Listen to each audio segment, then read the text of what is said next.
包包和帽子多了客家花布点缀和油桐花装饰，增添俏丽感，别出心裁。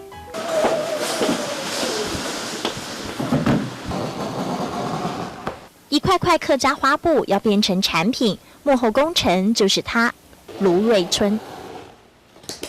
卢瑞春和员工分头进行，在桃红色的花布做记号，打算做一个大包包。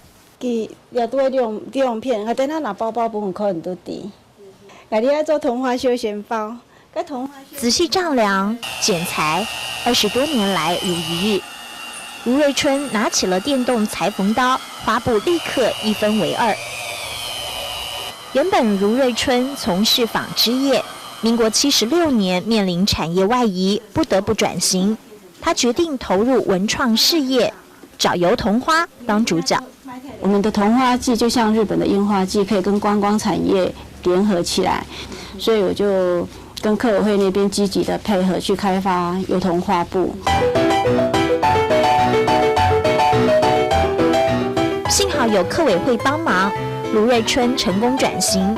每当灵感一来，赶紧把图样画下来，就随性啦，我是想到什么就画什么。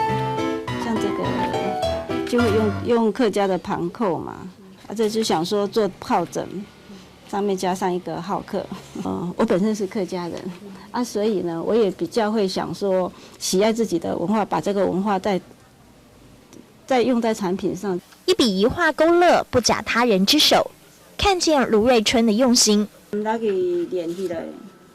推动客家文化，卢瑞春闲不下来，还忙着制作香包。你看做了香包，客家蓝山的香包。客家蓝山搭配油桐花，传统中带点俏皮味。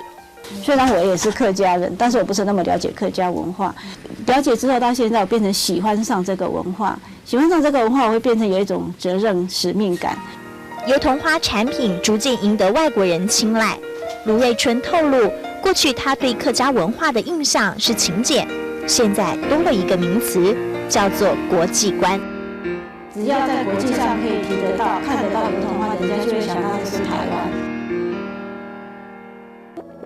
5月雪飞散，卢瑞春举起一把，燃起万紫千红，跃上客家彩布。油桐花承载客家情，漂洋过海，也缤纷我的感动时刻。